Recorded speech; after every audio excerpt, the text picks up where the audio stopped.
নমস্কাৰ, জয়তু জন্মী। প্ৰথমবাৰ আহিছোঁ আজি লাইভ। মই বৰ্তমান অসমৰ পৰাই কৈ আছোঁ, অসমৰ স্থায়ী বাসিন্দা। মহিলা সংশোধনী বিলৰ নামত বিগত কিছুদিনৰ পৰা বহুত কথা শুনি আহিছোঁ। সংশোধনী যিহেতু আপোনাৰ আজিৰ পৰা 3 বছৰ আগতে মহিলা সংশোধনী আইনখন গৃহীত হৈ গৈছিল, ৰাষ্ট্ৰপতি স্বাক্ষৰো কৰিছিলে যে 33% লোকসভাত আসন লাগে মহিলাৰ। লোকসভা আৰু বিধানসভা কি? আমি যিহেতু ভাৰত যুক্তৰাষ্ট্ৰৰ বাসিন্দা, ভাৰতখন এখন দেশ নহয়, ভাৰতখন যুক্তৰাষ্ট্ৰ হয়। কি কাৰণে যুক্তৰাষ্ট্ৰ হয়? ফৰ এক্সাম্পল, আমেৰিকা যুক্তৰাষ্ট্ৰৰ কথাই কৈছোঁ, ইউনাইটেড ষ্টেট অফ আমেৰিকা। বহুতকেইখন ষ্টেট লগ হৈ আমেৰিকা যুক্তৰাষ্ট্ৰ হৈছে, বহুতকেইখন ৰাষ্ট্ৰ লগ হৈ। ডেটছ লাইক অসমো একেখনেই।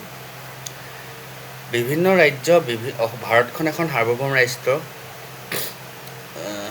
কাশ্মীৰৰ পৰা কন্যাকুমাৰীলৈকে আৰু আপোনাৰ এইপিনে গুজৰাটৰ ৰাজস্থানৰ পৰা অৰুণাচল, বিভিন্ন ৰাজ্য আছে। সেই ৰাজ্যৰ সংমিশ্ৰণ হৈ এখন ৰাষ্ট্ৰ হৈছে ভাৰত যুক্তৰাষ্ট্ৰ।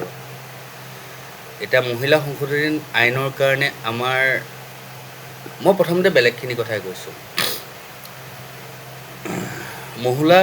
মহিলা সংশোধনী আইন আজিৰ পৰা 3 বছৰ আগতে লোকসভাত গৃহীত হৈছিল। লোকসভা মানে হৈ গ'ল চেণ্ট্ৰেল, ঠিক আছে। যুক্তৰাষ্ট্ৰৰ যোনখন main Lok Sabha, member of parliament. আমি যে 5 বছৰ মূৰে MP ইলেকশ্যন খেলোঁ, MP কেইজনমান আমাৰ অসমৰ পৰা হয়তো খুব বেছি 2জন নাইবা 3জন যায়। আমি যিহেতু ইমান বছৰ আছোঁ বিজেপিত, অসমৰ কথাই কৈ আছোঁ, 2জন বা 3জন যায়। মই ইমান নাৰাখোঁ খবৰ, কিন্তু লাহে লাহে বস্তুবোৰ খবৰ ৰাখিবলগীয়া হৈছে, যিহেতু আজি যিটো অৱস্থা হৈছে বহুত বেয়া হৈ গৈ আছে। আজি যিটো অৱস্থা হৈ আছে আমি গম পোৱা নাই। আমাৰ দুৰ্বলতা, আমাৰ সৰলতাক সুবিধা লৈ একচামে সুবিধা লৈ আছে। আমাৰ সৰলতা বুলি কৈছোঁ দেই, দুৰ্বলতা বুলি নকওঁ। দুৰ্বল আমি কোনদিন নাছিলোঁ, কোনদিন নহওঁ। যিখন অসমক মোগলে 17 বাৰ যুদ্ধ কৰিবৰ কাৰণে আহি পিনে পৰাজিত হৈছিল, যি অসমত ব্ৰিটিছে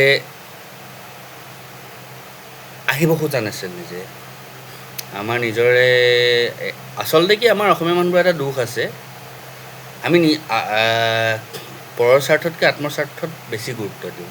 সেইকাৰণে বেলেগে আমাৰ সুবিধা পায়। আজি সঁচা কথা ক'বলৈ গ'লে অসমত যে যিমানখিনি ইউনিটি নাই, অসমীয়া মানুহৰ ইউনিটি নাই। সঁচা কথা কৈছোঁ, অসমীয়া মানুহৰ একেবাৰে ইউনিটি নাই। সকলোৱে নিজৰ স্বাৰ্থ, নিজৰ ঘৰখনৰ স্বাৰ্থ, নিজৰ আত্মস্বাৰ্থৰ কথা বেছি ভাবোঁতে যায়। সেইটো কাৰণে দেশৰ কথা ভাবিবলৈ সময় নহয়। আজি লোকসভাত 855খন আসন কিমান এটা কাৰণে লাগি আছে, কিন্তু যিমানখিনি আসন আছে সেই আসনখিনিত 33% আসন সুৰক্ষিত কৰিবৰ কাৰণে 3 বছৰ আগতে বিল পাছ হৈ গৈ আছে, কিন্তু সেইটো প্ৰযোজ্য হোৱা নাই। সেই প্ৰযোজ্য কোনে কৰা নাই? প্ৰতিটো বস্তু আজি নোটবন্দী বুলি কৈ কোনোবাই নোটবন্দী কৰি দিছে। ডিমনিটাইজেশ্যন যিটো পালোঁ, কৰোণাৰ কাৰণে লকডাউন দিছে। সেইটোনো কি ডাঙৰ কথা? 33% যিখিনি MP আছে লোকসভাৰ 100জন যদি আছে, 100জনৰ পৰা 33জন বিধায়কৰ সুবিধা খাৰিজকৈ নতুনকৈ ইলেকশ্যন পাতক। এডভাৰটাইজমেণ্টৰ নামততো ইমান টকা খৰচ কৰি আছে, ঠিক আছে। সেই আসন সুৰক্ষিত কৰিব যদি মন আছে। মোৰ আজি এইটো বস্তু খাব মন আছে, ঠিক আছে। মই বোলো মোৰ আজি ছাগলী খাব মন আছে, মই ছাগলী খামেই। বৰষুণ দি আছে এতিয়া বাহিৰত, বৰষুণ দিলেও মই যাম। মইতো এতিয়া যাম বাৰু, ছাগলী খাব মন গৈছে, মই ছাগলী আনিব যাম। বস্তুটো তেনেকুৱা নিচিনা কথা। ডিমনিটাইজেশ্যন কৰিছে নিজৰ হিচাপত, আনিছে নিজৰ হিচাপত। সংশোধনী বিল আনিছিলে অসমত, কিন্তু সংশোধনী প্ৰযোজ্য নহ'ল, কমপ্লিট নহ'ল, আধৰুৱা হৈ ৰ'ল। এতিয়া ৰিচেণ্টলি মই কোনোবা এখন দেশৰ আমাৰ ইয়াৰে কোনোবা এজন দলৰ প্ৰতি দুখ প্ৰকাশ কৰা দেখা পালোঁ যে নাৰীৰ কাৰণে বৰ্তমান অসমৰ 2026 বিধানসভা নিৰ্বাচনত কেইগৰাকী মহিলা প্ৰাৰ্থীক মহিলা পূজা কৰা দলে টিকট দিলে, প্ৰথম কথা। দ্বিতীয় কথা, অসম নৰ্থ ইষ্ট বুলি চবেই কয় ন, উত্তৰ পূৰ্বাঞ্চল অঞ্চলবোৰ মাতৃপ্ৰধান কি কাৰণে কৈছোঁ, তাৰ বিতং অংশ ক'বৰ কাৰণে মই আজি আহিছোঁ। অসমখন কি কাৰণে মাতৃপ্ৰধান? আমি সকলোৱে মাৰ কথা শুনো সৰুৰ পৰা। ঘৰখন কোনে চলায়? দেউতাই বাহিৰত কাম কৰে, ঘৰখন নিয়াৰিকৈ চলাই নিয়া দায়িত্ব কাৰ? মাৰ। যিকোনো পৰিস্থিতি, এনেকুৱা পৰিস্থিতিও আছে নিজৰ ককাই ভাই মাক দেউতাককো নিজৰ সন্তানে এৰি গুচি আহে একমাত্ৰ অসমতে, কাৰণ অসম মাতৃপ্ৰধান। আপুনি বাহিৰা ষ্টেটবোৰৰ কথা মই নাযাওঁ, বাহিৰৰ ষ্টেটত আপোনাৰ যৌতুকৰ প্ৰথাৰ পৰা আদি কৰি বহুত বস্তু আছিলে, আগৰ পৰা আছিলে, এতিয়াও চলি আছে। লাহে লাহে অসমতো বাঢ়িব ধৰিছে। এতিয়া মোক দেউতাই কথা ক'লে ইমান মোৰ দুখ নালাগে, দেউতাই কথা ক'লে দুখ লাগে, মই সেইটো নকওঁ, কিন্তু ধৰি লওক মাৰ কথাটো বেছি মানুহ আৰু। দেউতাই কিবা এটা কথা ক'লে আমুক তামুক, দেউতাক মাৰ আগত দেউতাৰ মানে মাতৃপ্ৰধান কি কাৰণে হৈছোঁ, মাৰ আগত দেউতাৰ কথা ক'ব পাৰোঁ, কিন্তু দেউতাৰ আগত মাৰ কথা কোনদিন আমি কৈ পোৱা নাই সৰুৰ পৰা। মেঘালয় যাওক, মিজোৰাম যাওক, অৰুণাচল যাওক, অৰুণাচলত এতিয়াও ধৰি লওক মাতৃসকলে মেইন, অসমতো মাতৃসকলে মেইন। আমি নাৰীৰ অধিকাৰ আগৰ পৰা দিব জানো? নাৰী আমাৰ কাৰণে সন্মান। মই বিয়া পাতিছোঁ, মোৰ এটা বাচ্ছা আছে, মোৰ বাচ্ছাজনীও ছোৱালী, মোৰ ছোৱালীক সন্তানক মই ইমান মৰম কৰোঁ, মোৰ নিজৰ জীৱনতকৈ বেছি।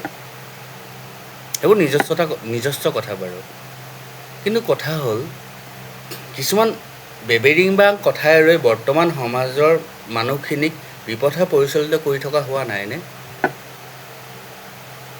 তুমি কি পাইছা? তুমি আগতে ব্ৰইলাৰ কিনি খাইছিলা 200 টকা দি, এতিয়া খাইছা 300 টকা দি, 320 টকা ক'ৰবাত 350 হৈছে। চিলিণ্ডাৰ কিনিছিলে আগতে 450 টকা দি, এতিয়া কিনিছা 1250 টকা দি, ইলিগেলত ধৰি লওক 2500, 3000, 3500, 4000। তুমি আগতে কষ্ট কৰিছিলা, 2 পইচা তোমাৰ পকেটত সাঁচিব পাৰিছিলা, বৰ্তমান তুমি কি কৰি আছা? তোমাৰ পইচা সকলো আছেনে?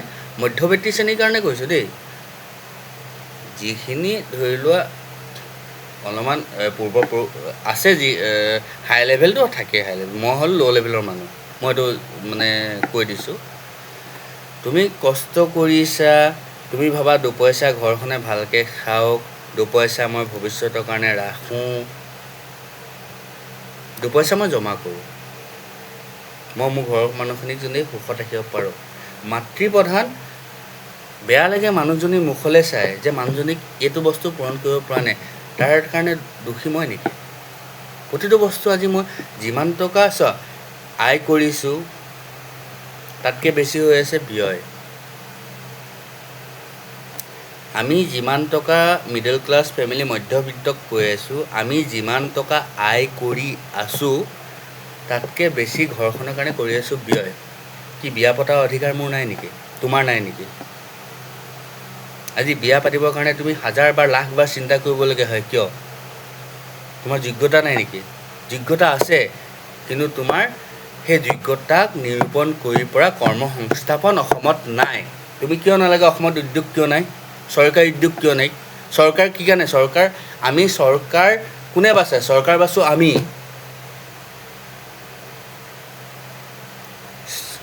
গণতন্ত্ৰত আব্ৰাহাম লিংকনে কৈছিলে ৰাইজৰ দ্বাৰা গঠিত, ৰাইজৰ বাবে, ৰাইজৰ চৰকাৰ। সেই চৰকাৰে আজি তোমাক যদি ইমানখিনি কৰিব পাৰে, তুমি চৰকাৰক উভতি ধৰিব নোৱাৰা কিয়? কি কৰি আছা? 2 পইচা কষ্ট কৰিলোঁ, খালোঁ, ব'লোঁ, মই হৈ থাকিলোঁ, মতলব নাই। সেয়াটো কিন্তু এইটো ছিষ্টেম, মই ছিষ্টেম বুলি কৈছোঁ, এইটো নিয়ম। এই নিয়মত যদি তুমি গৈ থাকা, এনেকুৱা এটা দিন আহিব যেতিয়া তোমাৰ ল'ৰা ছোৱালীয়ে ঘৰৰ পৰা ওলাবলৈ উশাহ কিনিবলৈ পইচা দিব লাগিব। আৰু কি কৰিব? তাৰ বাহিৰে উপায় নাই। আপোন ভালে জগত ভাল ন? তুমি নিজে ভাল হোৱা, কিন্তু ভাল হোৱাৰ লগতে তুমি তোমাৰ ভাল গুণখিনি 10জনক দিয়া। বেয়াখিনি দিব নালাগে, ভাল গুণখিনি 10জনক দিয়া। তাৰপাছত চাবা সময়বোৰ কি হয়। মই এটা কথা কৈছোঁ, কোনোবাই ক'ব মোক কংগ্ৰেছী, মই কংগ্ৰেছো নহয়, ন' ডাউট মই কংগ্ৰেছ যি নহয় এটা কাৰণে নহয়, কংগ্ৰেছী যিখিনি মানুহ আছিলে সেই মানুহখিনি মই বেয়া পাইছিলোঁ, দলটোক মই বেয়া পোৱা নাছিলোঁ। কংগ্ৰেছ দল অসমৰ কথা কৈ আছোঁ মই, লোকসভাৰ পৰা আহি পিনে এতিয়া বিধানসভা পালোঁহি হা, MP পৰা আহি পিনে আপোনাৰ MLA পালোঁহি। অসম বিধানসভাত যিখিনি মানুহক মই বেয়া পাইছিলোঁ, যিখিনি মানুহ স্বাৰ্থলোভী আছিল, সিহঁতক বেয়া পাই মই BJPত ভোট দিছিলোঁ, সঁচা কথা কৈছোঁ। কিন্তু সেই বেয়া পোৱা মানুহখিনিয়ে যদি আহি ভালপোৱা দলটোত যদি সোমাই যায়, তুমি কি ক'বা?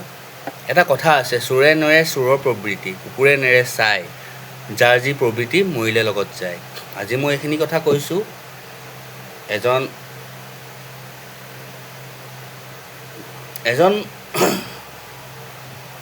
এই অসমৰ এজন ভাৰতীয় হিচাপে, প্ৰথম মই ভাৰতীয়, মোৰ প্ৰথম পৰিচয় মই ভাৰতীয়, তাৰপাছত মই অসমীয়া।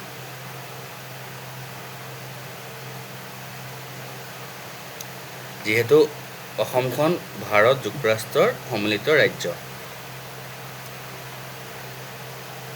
মই মোৰ মাক কোনদিন বেয়া পোৱা নাই, মই মোৰ দেউতাক কোনদিন বেয়া পোৱা নাই। মই মোৰ ঘৰখনৰ কাৰণে মই কষ্ট কৰোঁ, আজিলৈকে কাৰো আগত ভিক্ষা খোজা নাই। টকাৰ প্ৰয়োজন হৈছে, মই যি টি কৰোঁ। মোৰ আজি দুপইচা কম আছে, মোৰ ঘৰ চলাবলৈ অলপমান অসুবিধা হয়, মই ৰাতিপুৱা সোনকালে উঠি ৰেপিড' বৰ্তমান আহিছে, সেইটো চেণ্ট্ৰেলৰ নহয়, সেইটো প্ৰাইভেট লিমিটেড হয়, তাত কোনো